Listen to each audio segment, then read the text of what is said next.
Hello, today I'm going to look at replacing the rear spoiler on my 2017 Macan.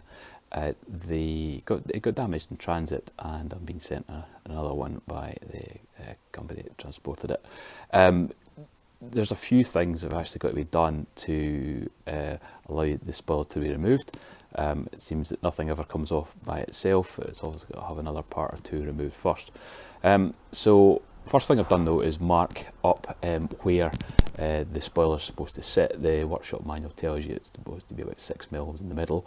I'm expecting that actually once it gets fitted back in where it clips to, will actually put it in the right position, but these bits of masking tape that have been marked, lots of marks on them, allow me to see him put it back in the right place.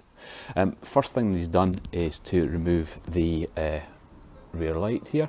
It's actually been damaged, so the guide that they've got for the workshop says you're supposed to put a wedge in about here and then release a clip, but obviously it's just going to come out itself with the damage that's there, and then release the electrical connection. The spoiler itself is only really held in by a few screws, so there's a cap over one here, there's another one just here and is here, and the same on the other side, but obviously to be able to get the hose which is sitting in here, well, certainly to refit it in behind there, you've got to take off the interior trim panel. So taking off the interior trim, I need to remove this. There's two screws that are hidden under here, which means that this lower panel needs to come off, which obviously means that that needs taken off first. So a bit of preliminary work to be done so that I can actually get to all the connections. Having removed the rear light, this is a little clip here that needs to be removed, just a little screwdriver on this. It should just pop off, and that will allow this windscreen washer sprayer just to disconnect at the back. So once you take off the cover, it's fairly easy to take out the outer screw. It's I think a T30 though, so slightly larger than others I've had to take out. But this nut that I've got sitting in the end here was a bit harder to get. It sits almost back on yourself at an angle. It's easiest to actually look through the hole that you've just taken the other nut out of, a screw out of, to see where you're trying to locate this. It's actually a 10mm. I just guessed at 10mm and that turned out to be correct to turn that nut off. This antenna connection here needs separated. That's the reason you need to take off the interior trim. Yeah, I realised that I don't actually have to fully take off the trim. I managed to loosen this upper piece, and I've loosened the lower piece as well, but I didn't disconnect this totally because it didn't seem necessary, as all I was doing was moving it so that I could actually get this upper piece moved to get to the antenna connection. Having disconnected the antenna here, the instruction is not mentioned. It's just there's a bung up there that just needs to be pushed through, so that when the spoiler comes free, it can pull the wiring harness. Obviously if you don't disconnect the bung, it's just going to break the connection. In my case, it obviously needs to be replaced anyway, as the you can see there's a break in the antenna cable as it runs through the spoiler. And it's off. When I first got the car, I hadn't realised it actually is black, the spoiler, because the car's volcano grey looks pretty dark, and when it was a bit dusty, it really wasn't much difference between them, but it is actually black, which has obviously made getting a spare is relatively simple, because I think that was the default colour, although I think it's possible that people could order them in body colour as well. So it's a few days later and the new spoiler has arrived. I've already taken out the new light from it. As you can see there, the old one, new one at the front.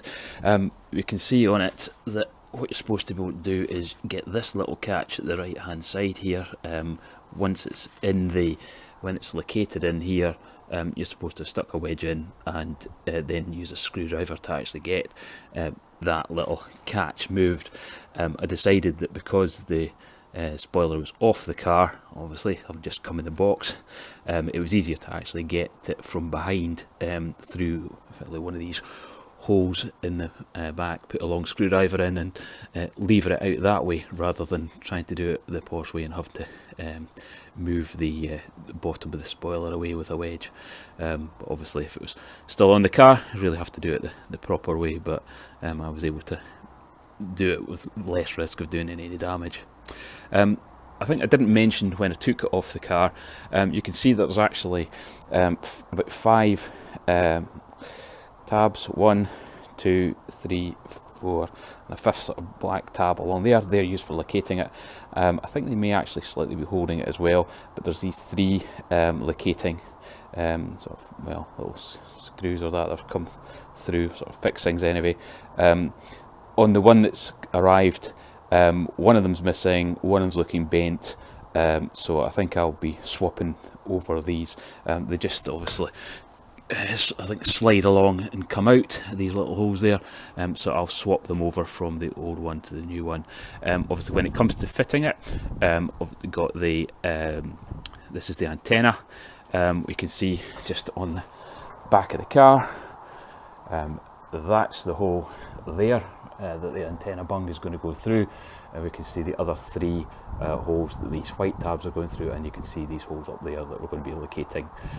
So obviously I have to position the spoiler on top here, get the bung fed through initially for where the antenna is going. Obviously make sure that the water feed and the electrical connection for the brake light, they're both fed into it first before it's actually pushed home and located. And hopefully it's going to locate in the right place and that I'll not need to do any particular adjustments. Before locating it, I've obviously fed these both back through. There's an obvious opening on the other side where they come through, and right under here you can just see the rubber bung. I've fitted that back in. There isn't much play on the antenna cable, so you have to keep the spoiler quite close to the body of the car while you're fitting it, but it does go, and obviously now it's lined up, so I should just be able to push this back towards the front of the car. Obviously when it's coming off, you're just pulling it direct back away from the car, so that should locate it. And then once that's basically located, it's 2 a bolt each side and nut each side to retain it. But before I do that, I'll check to see that it's all fitting with my markings, to see that actually it's the right distance away. The wire's now through, obviously on this side, so that's just a simple case of pushing this back in home to locate the antenna cable. That then means I can put this trim piece back up. It just pushes back in. Doesn't have any screws on this end. I think the manual for 2015-2016 says it does have 1 each side. They must have decided that wasn't required for a slightly later model year, and then I'll be able to push this bottom piece back in as well, and that'll effectively fasten the tailgate up. Having fitted back in the washer hose, as you can see in there, just clips back on, although a little bit fiddly to get my hand in to pull it back on, and reconnected the electrical connection. This just should just push in, clip in, and as you can see, it does actually line up with the marks that I had, so that's all good. It opens and closes fine, there's no fouling, it does look to be even all the way over. So that really completes the refitting of the spoiler. Thank you for watching. Cheers.